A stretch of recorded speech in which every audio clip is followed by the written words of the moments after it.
Most people don't live. They just drift. They are carried by a current they cannot see, a slow, deep river of expectation and convenience. It begins so gently you don't even notice you've left the shore. The first compromise, the first dream you set aside because it was too difficult to explain, the first time you choose comfort over character. That's the moment the current takes you, and the destination of that river is always the same. A quiet, comfortable, and utterly predictable oblivion. I want you to picture something for a moment. A salmon, not on a dinner plate, but in the wild, in the cold, clear water of a rushing river. From the moment it's born, it carries a map inside its blood, primal, undeniable pull towards the open ocean. It spends years there, growing, surviving in the vast unknown. But then, the call comes, an ancient signal that tells it it's time to go home. And so it begins the journey back, not with the current, but against it. It fights its way upstream, through rapids that threaten to smash it against rocks, past predators waiting for an easy meal, leaping waterfalls that seem insurmountable. It exhausts itself, its body battered and bruised, its energy spent. It does not eat. It runs only on purpose. Many die along the way, but the ones that make it, they reach the very headwaters of the river, the place of their origin, and there they spawn, they create new life, and in doing so, they complete a cycle that defies the easy logic of the downstream flow. They die, but their life meant something. It had direction. It had fight. Now think of the other fish, the ones you see in a placid lake, moving with the gentle sway of the water. They go where the water takes them. They feed when food is in front of them. They avoid danger when it appears. They are, by all accounts, perfectly adapted to their environment. But they never leave the lake. They never discover what lies beyond the next bend. Their entire world is defined by the limits of the current they follow. And when they die, they simply stop moving.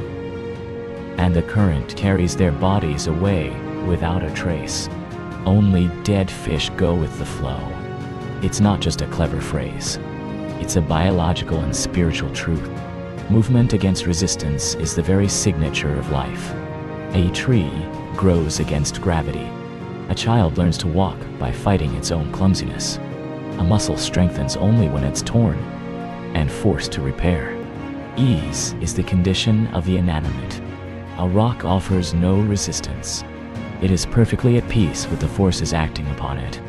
It goes with the flow, eternally. Is that what you want? The peace of the rock?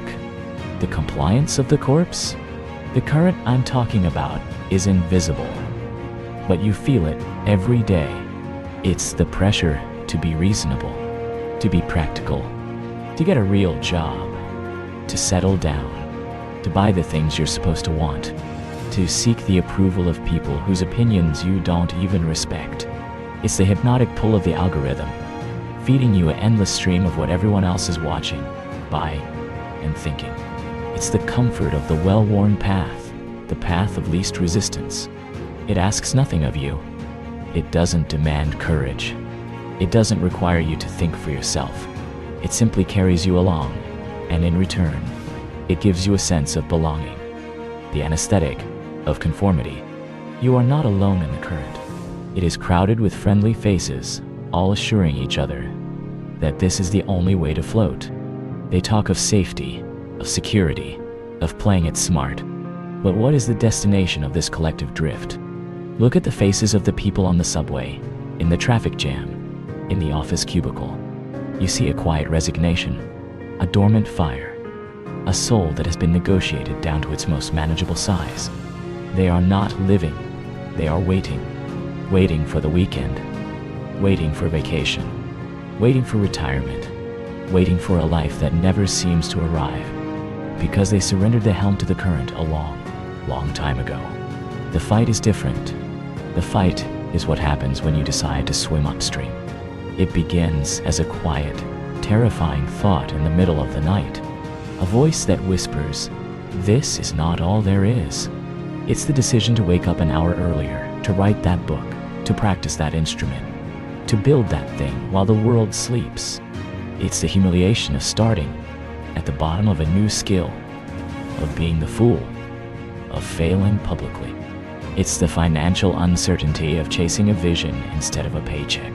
It's the loneliness of leaving behind the people who chose to keep drifting, the friends and family who look at you with pity or confusion, who tell you to be realistic. They aren't trying to hurt you. They are trying to pull you back into the current because your struggle makes their own drift feel like a choice. The fight is the resistance you feel in your gut when you have to choose between what is easy and what is right. It's the burn in your lungs as you push yourself beyond your perceived limits. This resistance, this pain, this exhaustion, this is not the sign that you are failing. It is the proof that you are still alive. The dead feel no pain. The drifting fish feels no strain.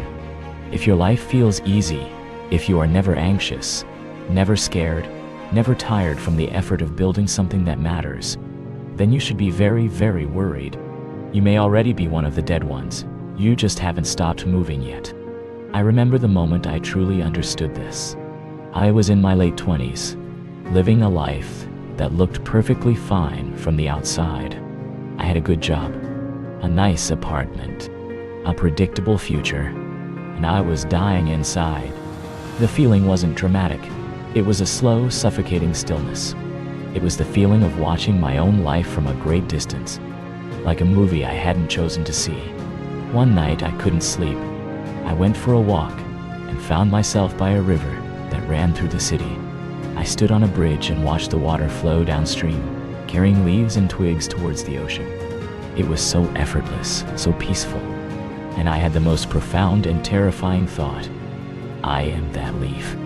My life is just being carried by a momentum I didn't create, towards an end I didn't choose. The next day I quit my job. It was the most illogical, irresponsible, and necessary thing I have ever done. The years that followed were the hardest of my life. I was poor. I was afraid. I faced rejection after rejection. I spent countless nights in a tiny cold room, wondering if I had made a catastrophic mistake.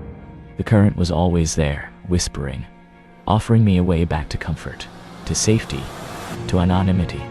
But in those moments of absolute despair, I felt something I had never felt when I was drifting, a fierce, undeniable aliveness. The struggle was mine. The pain was mine. The path, however difficult, was one I was carving myself, and that made all the difference. This is the loneliness of swimming upstream.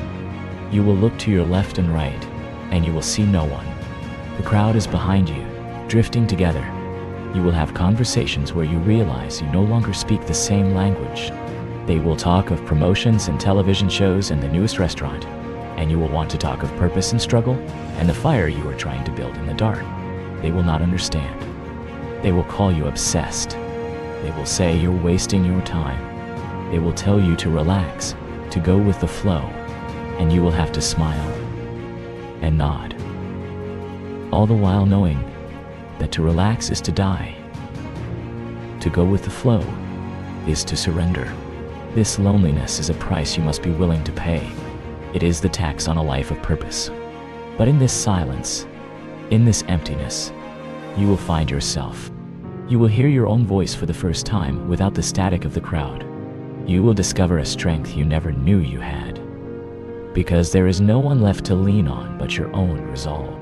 Don't confuse the fight with mere rebellion. This isn't about being a contrarian.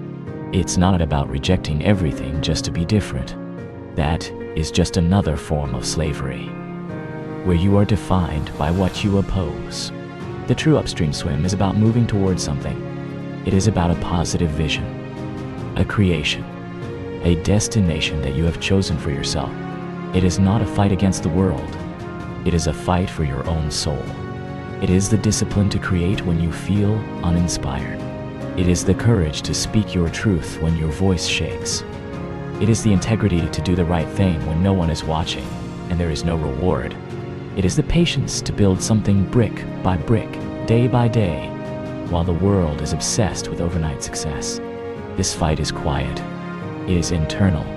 Its battles are won in the mind, in the early morning hours, in the choices that no one else will ever see. Think of the greatest minds, the greatest artists, the greatest innovators in history. Every single one of them was a salmon. They swam against the current of their time. They were ridiculed, rejected, and often persecuted. Galileo was imprisoned for claiming the earth moved. Van Gogh sold one painting in his lifetime. They were not celebrated in their time, because the crowd, the current, always rejects what it does not understand. The current demands conformity. Genius, by its very nature, is a deviation. Your own journey may not be on a global scale, but the principle is the same. To create a life of meaning, you must be willing to be misunderstood. You must be willing to be a fool in the eyes of the drifting world. So, where are you right now? Are you in the current? Be honest with yourself. Does your life feel like your own? Or does it feel like a series of reactions to external demands? When you wake up in the morning, is there a pull, a purpose, a fight that gets you out of bed? Or do you hit snooze, surrendering another day to the drift? Look at your habits. Look at your friendships. Look at your work. Is it feeding your soul, or is it just keeping you afloat? The signs of the current are easy to spot. A constant seeking of distraction, a fear of silence, a nagging feeling of emptiness, a resentment of those who are living boldly, a voice in your head that constantly justifies why you can't change, why you can't. That voice is the current, and it is a liar. It is never too late to start swimming. The moment you decide to fight, you are reborn. The first stroke is the hardest. It might be enrolling in that class. It might be having that difficult conversation. It might be deleting your social media apps and sitting with your own thoughts for an hour. It might be writing the first sentence of your story. It will feel awkward. It will feel wrong. Your muscles, atrophied from drifting, will scream in protest. The current will try to pull you back with immense force. You will only make a few inches of progress before you feel exhausted. That's okay. That's normal. The goal is not to reach the headwaters in a day. The goal is to simply turn yourself around and face the current. The goal is to start fighting. Every time you choose discipline over distraction, you are taking a stroke. Every time you choose authenticity over approval, you are taking a stroke. Every time you choose creation over consumption, you are taking a stroke. It doesn't matter how small the stroke seems. It matters that you are moving in a new direction. You will get tired. There will be days when the current seems too strong, when the loneliness is too heavy, when you will long for the easy, mindless drift of your old life. On those days, I want you to remember the salmon. It does not question the river. It does not complain about the waterfalls. It simply uses them as tests of its resolve. The obstacle is the path. The resistance is the training. Embrace the burn. Welcome the fatigue. It is the feeling of life returning to your limbs. It is the feeling of your soul waking up from a long sleep. If you are tired, if it feels hard, good. It means you're not one of the dead ones yet. Your heart is still beating. Your fight is still alive. The world does not need more people who follow. It does not need more polished, compliant, lifeless fish drifting towards the same waterfall. The world needs you. Your weird, unique, stubborn, fighting spirit. The world needs your specific struggle, your unique vision, the song that only you can sing. The current of mediocrity is strong, but it is not invincible. It is broken one person at a time, by individuals who decide that a life of purpose is worth a life of discomfort, that a self-chosen struggle is better than a comfortable surrender. Your one chance at this life, this single, fleeting opportunity to exist, is happening right now. Do not spend it drifting in a river of someone else's design. Do not waste it seeking the approval of the dead. Turn around. Face the current. Python. Feel the cold water on your skin. And swim.